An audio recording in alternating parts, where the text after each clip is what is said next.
आपने परसों देखा अमेरिकी सीनेट को प्रधानमंत्री मोदी जी संबोधित कर रहे थे और अमेरिका में क्या अभूतपूर्व स्वागत प्रधानमंत्री मोदी जी को प्राप्त हुआ।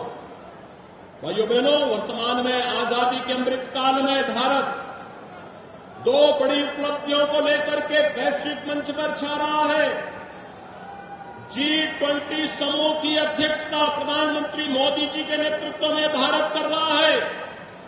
G20 दुनिया के ये 20 बड़े देश जिनके पास कुल दुनिया की आबादी की 65% से अधिक आबादी निवास कर रही है, दुनिया के 80% संसाधनों पर जिनका अधिकार है, 85% जीडीपी पर जिनका अधिकार है और 90% पेटेंट पर जिनका अधिकार है, उन देशों की अध्यक्षता भारत वर्तमान में कर रहा है। G20 का एक समिट गौतम बुद्ध नगर जनपद में भी प्रस्तावित है।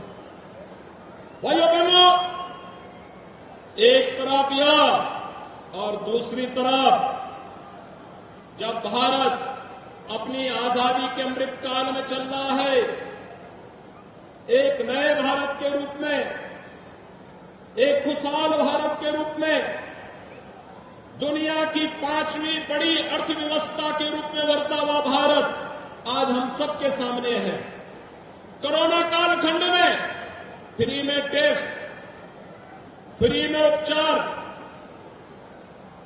फ्री में वैक्सीन और 3.25 वर्षों से 80 करोड़ लोगों को प्रधानमंत्री मोदी जी के नेतृत्व में फ्री में राशन की सुविधा का लाभ भी भारत दे रहा है। दुनिया के अंदर कोई देश नहीं दे रहा है। भाइयों बहनों, 80 करोड़ लोगों को भारत 3.25 वर्ष से फ्री में राशन की सुविधा दे रहा है और दूसरी तरफ 1947 में भारत का विभाजन करके बना हुआ पाकिस्तान एक एक रोटी के लिए मोहताज हो रहा है। जब भारत अपनी आजादी का अमृत महोत्सव मना रहा है, तब भारत खुशहाली की ओर से दुनिया की एक बड़ी आर्थिक ताकत के रूप में उभर रहा है। भारत के नागरिकों में समृद्धि आ रही है। भारत विकास की एक नई यात्रा के साथ आगे बढ़ रहा है और ये यात्रा इसी प्रकार से बनी रही। 2027 आते आते भारत दुनिया की तीसरी बड़ी अर्थव्यवस्था के रूप में स्थापित होगा। एक तरफ भारत की शानदार यात्रा और दूसरी तरफ पाकिस्तान अपनी नकारात्मक सोच के नाते, अपनी विध्वंसात्मक सोच के नाते भूखमरी और दरिद्रता की एक नई कहानी रचता हुआ दिखाई दे रहा है। और भाइयों बहनों, कोई कारण नहीं, आने वाले समय में अपने नीच कृत्यों के नाते पाकिस्तान भी वैसे ही ठंडा न हो जाए जैसे यहां की माफिया ठंडे हो गए हैं।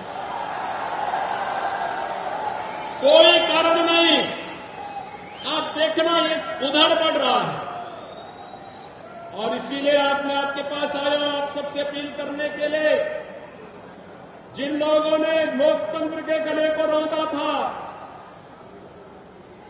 आज उसके साथ जब समाजवादी पार्टी, उनके साथ जब राष्ट्रीय लोकदल, उनके साथ जब जेडीयू और अन्य जेपी के अनुयायी कहे जाने वाले दलों की जब सांठगांठ होती है, तो जनता भी इनके उन सभी कारनामों को कि अपने भ्रष्टाचार के कारनामों को छुपाने के लिए कैसे, क्योंकि समाजवादी पार्टी का जो पुराना इतिहास रहा है ना, कि कांग्रेस को इन्होंने 2004 में बिना मांगे ही समर्थन देने का कार्य किया था।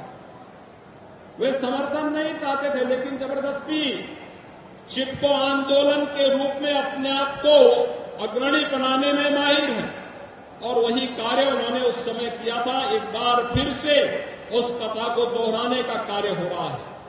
लेकिन भाइयों बहनों, हमें विकास के बारे में जो सकारात्मक सोच प्रधानमंत्री मोदी जी ने की है, उस सकारात्मक सोच के साथ आगे बढ़ना है। और आज गौतम बुद्ध नगर जनपद में मैं स्वयं इसी बात को लेकर आया हूं। विगत 6 वर्ष में यहां के परसेप्शन को बदला है।